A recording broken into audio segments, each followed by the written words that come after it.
నమస్తే.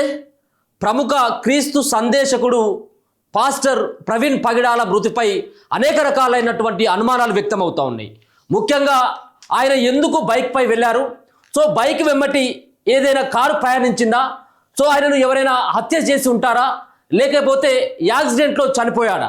సో దీనిపైన రకరకాలైనటువంటి అనుమానాలు, మరెన్నో అంతులేనటువంటి ప్రశ్నలకి సమాధానం ఇప్పటికి కూడా దొరకనటువంటి సందర్భం కనపడతా ఉన్నది.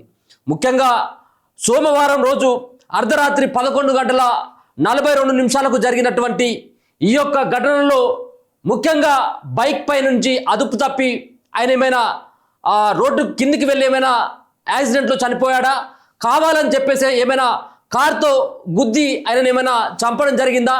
వీటిపైన ఇప్పటికి సైతం కూడా మిస్టరీగానే ఈ కేసు చూస్తూ ఉన్నారు ఆంధ్రప్రదేశ్కు సంబంధించినటువంటి పోలీసులు. విజయవాడ నుంచి రాజమండ్రికి వెళ్తున్నటువంటి సందర్భంలో మరి ప్రవీణ్ పగిడాల పైన మరి ఆయనను హత్య చేసేందుకు పథకం ప్రకారం కొంతమంది వ్యక్తులు ప్రయత్నించారని చెప్పేసి చాలామంది పాస్టర్లందరూ కూడా ఆవేదన వ్యక్తం చేస్తూ ఉన్నారు. హైదరాబాద్కు చెందినటువంటి ప్రవీణ్ చాలా ప్రసిద్ధ సందేశకుడు. చాలా సందర్భాల్లో అనేక రకాలైనటువంటి అనేక ప్రాంతాల్లో ఆయన సందేశంతో చాలామందిని చాలామందికి ఆయన యొక్క సందేశం ద్వారా మంచి సూచనలు సలహా ఇచ్చిండు. ఆయనకు ఒక మంచి పేరు ఉండేదని చెప్పేసి చాలామంది ఇప్పటికి కూడా అంటా ఉన్నారు. పెద్ద ఎత్తున కూడా ఈరోజు ఆయన యొక్క చివరిసారిగా ఆయన భౌతిక కాయాన్ని సందర్శించేందుకు చాలామంది వేల సంఖ్యలో రావడం జరిగింది. ఆయన చేసినటువంటి సేవలు కావచ్చు, ఆయన మాట్లాడినటువంటి మాటలకి మరి చాలామంది అట్రాక్ట్ అయినటువంటి వాళ్ళందరూ కూడా ఆయన భౌతిక కాయాన్ని చూసి చివరిసారిగా కన్నీటి పర్యంతం కావడం జరిగింది. ముఖ్యంగా చాలామంది ప్రముఖులు సైతం కూడా రావడం జరిగింది. కే పాల్ లాంటి వాళ్ళతో పాటు అక్కడ ఆంధ్రప్రదేశ్లో ఉన్నటువంటి చాలామంది ఆంధ్రప్రదేశ్లో మరి యాక్సిడెంట్ అయింది కాబట్టి అప్పుడు పరామర్శించడం జరిగింది.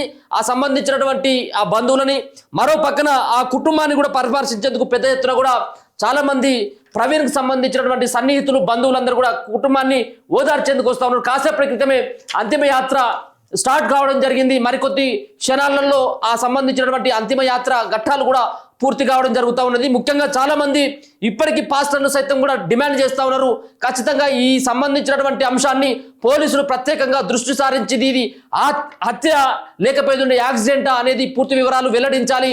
ఇది ఖచ్చితంగా అక్కడ ఉన్నటువంటి ఆ యాక్సిడెంట్ సంబంధించినటువంటి ప్రాంతాన్ని పరిశీలించినట్టయితే రక్తపు సంబంధించినటువంటి కర్రలతో కొట్టినట్టుగా ఆ కర్రల పైన రక్తపు మరకలు కూడా ఉండడాన్ని చూస్తే ఖచ్చితంగా కావాలని చెప్పేసి ఆయనను హత్య చేస్తుంటారు. గతంలో కొంతమంది వేరే సంబంధించినటువంటి మతాలకు సంబంధించినటువంటి వ్యక్తులు ఆయనను బెదిరించడం జరిగింది. చాలా సోషల్ మీడియాలో సైతం వైరల్ కావడం జరిగింది.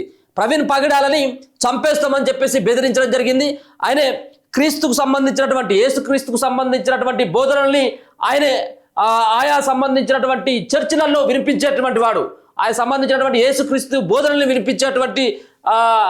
వినిపించి వాళ్ళకి సంబంధించినటువంటి సందేశాన్ని కూడా ఇచ్చేటువంటి ఆ వ్యక్తి అంతలోనే మరి పరలోకానికి పోవడం పట్ల చాలామంది ఇప్పటికీ మరి వాళ్ళు కన్నీటి పర్యంతం అవుతా ఉన్నారు. ఎట్లా చనిపోవడం జరిగింది, అసలు ఆయన బైక్ పైన ఎందుకు వెళ్లాల్సి వచ్చింది, ఆయన చాలా సాఫ్ట్వేర్ కంపెనీలు కూడా ఆయనకు ఉన్నాయని చెప్పేసి తెలుస్తూ ఉన్నారు. చాలామంది ఎవరైతే అనాథలు ఉంటారో, ఎవరైతే పేదవాళ్ళు ఉంటారో వాళ్ళకి చాలా సహాయం చేశాడన్నటువంటి వార్తలు కూడా వస్తూ ఉన్నాయి.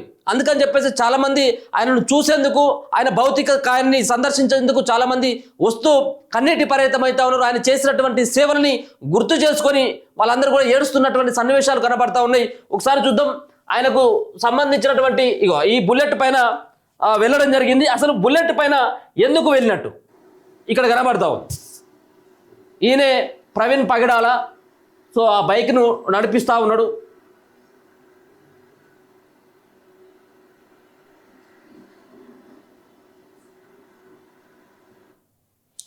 ఆ సంబంధించింది. దాని తర్వాత యాక్సిడెంట్ కావడం జరిగింది. సో యాక్సిడెంట్ అయిన తర్వాత అసలు ఆ బాడీని ఎవరు కూడా గుర్తుపట్టలే. ఆయన ప్రవీణ్ పగిడాల అని చెప్పేసి గుర్తుపట్టేందుకు ఒక రోజు అంతా పట్టింది. దాని తర్వాత ఆయన ఫోను స్విచ్ ఆఫ్ రావడం, దాని పక్కనే ఉన్నటువంటివి కొన్ని కనపడతా ఉన్నాయి. ఇక్కడ ఆ రక్తపు మరకలు అంటినటువంటి కర్రలు కనబడతా ఉన్నాయి. సో ఈ కర్రలతోటి ఏమైనా ఆయన పైన దాడి చేసి ఏమైనా చంపడం జరిగిందా, లేకపోతుంటే ప్రమాదవశాత్తు ఏమైనా ఆయనకి ఢీకొని ఆయన మృతి చెందడం జరిగిందా అనేది ఇప్పటికి కూడా మిస్టరీగానే ఉంది. ఆంధ్రప్రదేశ్ ప్రభుత్వం కానీ అక్కడ ఉన్నటువంటి హోంశాఖ మంత్రి అయినటువంటి అనిత సైతం కూడా దీనిపైన స్పందించడం జరిగింది. దీనిపైన పూర్తిగా దర్యాప్తు చేస్తూ ఉన్నాం, అసలైనటువంటి వాస్తవాలని ఖచ్చితంగా బయటికి తీస్తాం, అసలు ఎవరైనా కానీ ఈ మర్డర్కి ఏమైనా ప్లాన్ చేశారన్నటువంటి దానిపైన కూడా మేము విచారణ చేస్తూ ఉన్నాం పూర్తి స్థాయిలో అని చెప్పేసి ఆమె కూడా చెప్పడం జరుగుతూ ఉన్నది. ఇదంతా చూస్తున్నట్టయితే ఏమైనా ప్లాన్ ప్రకారం ఏమైనా చేయడం జరిగిందా? ఇప్పటివరకు మరి ఆయన బైక్ని ఢీకొన్నటువంటి ఒక రెడ్ కార్ అని చెప్పేసి అంటా ఉన్నారు. మరి ఆ రెడ్ కార్ యొక్క ఆచూకీ ఇప్పటి వరకు కూడా లభించినట్టుగానే చెప్తా ఉన్నారు. మరి ఆయనను ఎవరైనా హైదరాబాద్ నుంచి ఆయన బైక్ పై వెళ్తున్నటువంటి ఆ దశలో మరి ఆయన యొక్క బండిని ఆయన యొక్క బైక్ని ఇంకా హైదరాబాద్ నుంచి ఎవరైనా ఫాలో కావడం జరిగిందా, లేకపోతే మరి విజయవాడ నుంచి ఆయన రాజమండ్రికి వెళ్తున్నటువంటి దశలో ఏమైనా విజయవాడ నుంచి ఏమైనా రాజమండ్రికి వెళ్తున్నటువంటి ఆయన బైక్ని మరి ఇంకా ఎవరైనా అక్కడి నుంచి చూసి ఫాలో కావడం జరిగిందా ఏందనేది ఇప్పటి వరకు అంతుపట్టినటువంటి అంశం. వీటన్నిటిపైన అలాగే ఆ రోజు నుంచి ఈ రోజు వరకు ఆ సంబంధించినటువంటి సీసీ కెమెరాల దృశ్యాలు కావచ్చు, మరొక పక్కన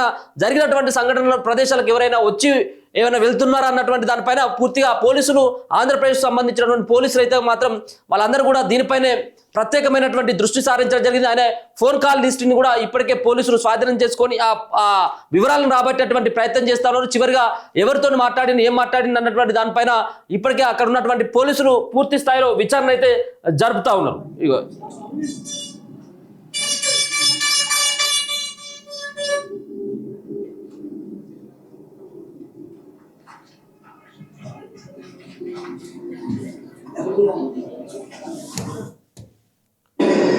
టోటల్ ఫ్యామిలీ యొక్క బాగోగులు పట్టించుకునేటువంటి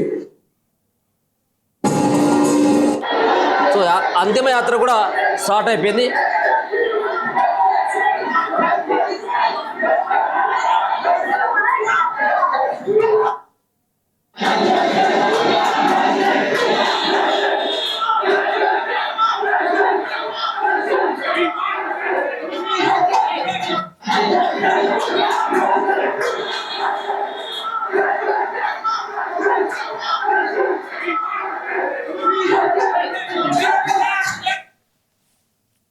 సో ఆయన ఎప్పుడు సోమవారం అర్ధరాత్రి దరిదాపుగా 11:42 జరిగింది.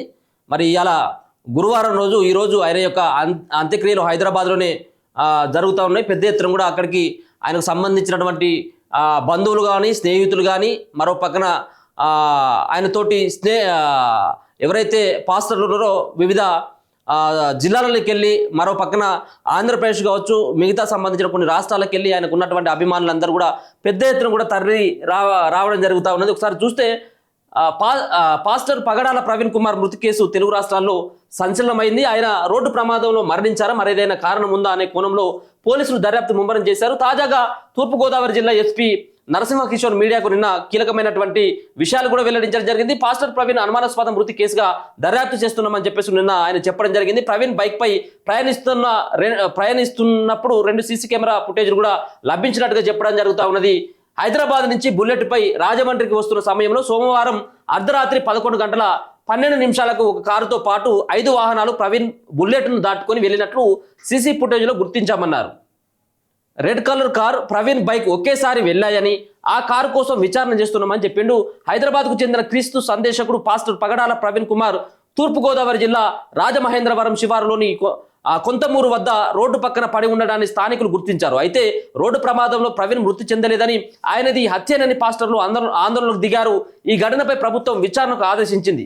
హైదరాబాద్ నుంచి రాజమండ్రి వరకు ఈ కేసు విచారణకు కొవ్వూరు డీఎస్పీ దేవకుమార్ నేతృత్వంలో 2 సిఐలు ఎస్ఐలతో ప్రత్యేక టీం ఏర్పాటు చేశామని ఎస్పీ నరసింహకిషోర్ తెలిపారు. ఈ కేసులో ఎవరి వద్ద అయినా బలమైన ఆధారాలు ఉంటే పోలీసులకు అందించవచ్చని కోరారు. హైదరాబాద్ నుంచి రాజమండ్రి వరకు ఆయన ప్రయాణాన్ని అన్ని కోణాల్లో విచారణ చేస్తామని తెలిపారు. ఈ కేసులో ఎలాంటి ప్రాథమిక నిర్ధారణకు రాలేకపోతున్నామని, పూర్తి స్థాయిలో దర్యాప్తు చేసిన తర్వాతే వివరాలు తెలుస్తాయని ఎస్పీ అన్నారు. ఈ ఘటనపై సోషల్ మీడియాలో కొందరు మత విద్వేషాలు రెచ్చగొట్టేలా పోస్టులు పెట్టారని, వారంతా చట్ట పరిధిలో ఉన్నట్లు గుర్తుంచుకోవాలని చెప్పేసి ఎస్పీ నరసింహకిషోర్ కూడా హెచ్చరించడం జరిగింది. కొంతమూరులో రోడ్డు పక్కన మృతదేహం పడి ఉందని మంగళవారం ఉదయం పోలీసులకు స్థానికుల నుంచి సమాచారం అందింది. వెంటనే ఘటనా స్థలానికి వెళ్లిన పోలీసులు విచారణ చేపట్టారు. మృతదేహం పక్కనే ఒక మొబైల్ గుర్తించారు. చివరి ఫోన్ కాల్ రామ్మోహన్ RJYకి వెళ్ళింది. పోలీసులు ఆయనకు ఫోన్ చేశారు. రామ్మోహన్ అతని భార్య ఘటనా స్థలికి చేరుకొని మృతదేహం పాస్టర్ ప్రవీణ్గా గుర్తించారు. ప్రవీణ్ హైదరాబాద్లో ఉంటారని, మత బోధకుడిగా సేవలు అందిస్తారని చెప్పారు. దీంతో హైదరాబాద్లోని ఆయన కుటుంబ సభ్యులకు సమాచారం అందించాం. ప్రవీణ్ బావమర్ది అనుమానాస్పద మృతి ఫిర్యాదు చేయడంతో ఎఫ్ఐఆర్ నమోదు చేశామని ఎస్పీ నరసింహకిషోర్ తెలిపారు. 12 నిమిషాలే కీలకం. ఈ ఘటన జరిగిన ప్రదేశంలో డాగ్ స్క్వాడ్, క్లూస్ టీంతో కొన్ని ఆధారాలు సేకరించామని ఎస్పీ తెలిపారు. ప్రభుత్వ ఆదేశాలతో ఎగ్జిక్యూటివ్ మెజిస్ట్రేట్తో విచారణ జరిపించామని నిర్ణయించామన్నారు. వైద్య బృందంతో పోస్టుమార్టం చేయించామన్నారు. కొవ్వూరు టోల్గేట్ సమీపంలో కొంతమూరు వద్ద ఫాస్టర్ ప్రవీణ్ బైక్ పై వెళ్తున్న సీసీటీవీ ఫుటేజ్ సేకరించామన్నారు. సోమవారం రాత్రి 11:43 రోడ్డు ప్రమాదం జరిగినట్టు అంచనా వేస్తున్నామన్నారు. అర్ధరాత్రి 11:31 నుంచి 11:42 వరకు ఆ 12 నిమిషాలు కీలకమన్నారు. రాత్రి 11:42 ఒక కారుతో పాటు 5 వాహనాలు ఫాస్టర్ ప్రవీణ్ బుల్లెట్ను దాటుకొని వెళ్ళాయని చెప్పేసి గుర్తించడం జరిగింది. సో ఆ యొక్క 12 నిమిషాల్లో కేవలం 5 కార్లు మాత్రం, ఆయన యొక్క ఒక కారుతో పాటు 5 వాహనాలు మాత్రమే పాస్టర్ ప్రవీణ్ యొక్క బుల్లెట్ను దాటుకొని వెళ్ళడం జరిగింది. మరి ఆ సంబంధించినటువంటి నెంబర్లను ట్రేస్ చేసి అవి ఎక్కడి నుంచి ఫాలో అవుతూ ఉన్నాయి. ఒకవేళ కనుక ఈయన బుల్లెట్ తిరుగుతున్నటువంటిది ఏదైతే విజయవాడ నుంచి రాజమండ్రికి వస్తున్నటువంటి ఆ దశలో ఒకవేళ కనుక ఆ బుల్లెట్ ఫాలో అవుతున్నటువంటి ఈ 5 వాహనాల్లో ఏ ఒక్క నెంబర్ అయినా మ్యాచ్ అయినప్పటికీ నిజంగా కూడా ఆయనను ఎవరైనా ఫాలో అవుతూ ఆయనను చంపేటువంటి కుట్ర జరిగిందని చెప్పేసి అనుకోవచ్చు. ఇంకొక పక్కన మరి ఆయనను హత్య చేసేటువంటి కోపం మరి ఎవరికి ఉంటుంది? ఒక పక్కన ఆయనే మత ప్రచారం చేస్తూ ఉన్నాడు. వేరే మతానికి సంబంధించినటువంటి వ్యక్తులు చంపి ఉంటారు, చంపొచ్చు అన్నటువంటి అది కూడా వార్తలు వస్తూ ఉన్నాయి. ఇదంతా కూడా మరి మత కలహాలు రేగేటువంటి అవకాశం ఉంటుంది. ఇది సోషల్ మీడియాలో ఇటువంటి ప్రచారం చేయకూడదని చెప్పేసి ఎస్పీ గారు అయితే చెప్తా ఉన్నారు. సో ఒక పక్కన గతంలో వేరే మతానికి చెందినటువంటి వ్యక్తులు ఆయనను గతంలో కూడా బెదిరించినట్టుగా చాలా ఆధారాలు కూడా పోలీసులు సేకరించడం జరిగింది. చాలా బహిరంగంగా కూడా మరి ప్రవీణ్ పగడాలను చంపేస్తామని చెప్పేసి సోషల్ మీడియా ద్వారా హెచ్చరించినటువంటి ఆ వీడియోలు కూడా పోలీసులు కూడా బయట పెడతా ఉన్నారు. మిగతా సంబంధించినటువంటి వాళ్ళ కుటుంబ సభ్యులు కానీ వాళ్ళ సన్నిహితులు కానీ గతంలో బెదిరించినటువంటి వీడియోలను సైతం కూడా బహిర్గతం చేస్తూ ఉన్నారు. చూడాలి మరి ఆయన యొక్క మృతి నిజంగా కూడా ఒక మిస్టరీ మృతిగానే చెప్పొచ్చు ఇప్పటి వరకు. మరి ఒక రకంగా ఇంతకుముందు చూపెట్టినట్టుగా మరి ఒక పక్కన అక్కడ ఆయన యాక్సిడెంట్ జరిగినటువంటి చోట మరి ఎందుకు యాక్సిడెంట్ జరిగిన చోట ఒకవేళ కనుక ఆయన పడ్డట్టు అయితే ఉంటే, కింద పడ్డట్టు అయినట్టు అయితే ఉంటే అక్కడ ఉన్నటువంటి ఈ కర్రలకి బ్లేడ్ ఎలాగా ఉంటుంది, ఆ రక్తపు మరకలు ఏ విధంగా ఉంటాయి? ఆయన పడితే అక్కడ పక్కన ఒకవేళ రాయికో లేకపోతుంటే కిందలో భూమి పైన పడ్డట్టు అయితే ఆ భూమి పక్కన బట్టి కాస్త ఉండాలి బ్లడ్ మరకలు. కానీ ఈ కర్రలు విరిగిపోయినటువంటి కర్రలు, తలకు హెల్మెట్ ఉన్నప్పటికీ బలమైనటువంటి గాయాలు కావడం, ఇదంతా కూడా ఒకంత ఆశ్చర్యానికి గురి చేస్తూ ఉంది. ఇంకొక రకంగా అనుమానాలకు కూడా తావిస్తూ ఉన్నది. ఇక చూడొచ్చు ఇక్కడ ఈ ఒక్క కర్రే కాదు, ఇంకా మిగతా ఉన్నటువంటి కొన్ని, ఇక్కడ ఈ ఒక్క కర్ర ఉంది, ఇది మొదటి కర్ర. ఈ కర్రకు బ్లడ్ మరకలు ఉన్నాయి. ఇక్కడ నుంచి ఆ బాడీ దగ్గరికి వెళ్తూ ఉంటే ఏదైతే ఆయన బైక్ పై నుంచి కింద పడ్డాడో అక్కడికి వెళ్తూ ఉంటే ఇక్కడ ఉంది బైకు. ఇక్కడ ఇంకొక కర్రకి ఇగో ఇక్కడ మరో కర్ర విరిగి పడిపోయింది. ఆ కర్రకి ఇంకా బ్లడ్ మార్గాలు ఉన్నాయి. అక్కడి నుంచి ఇగో ఇంకొక కర్ర, 3 కర్రలు ఇగో ఇక బ్లడ్ మార్గాలు ఇగో.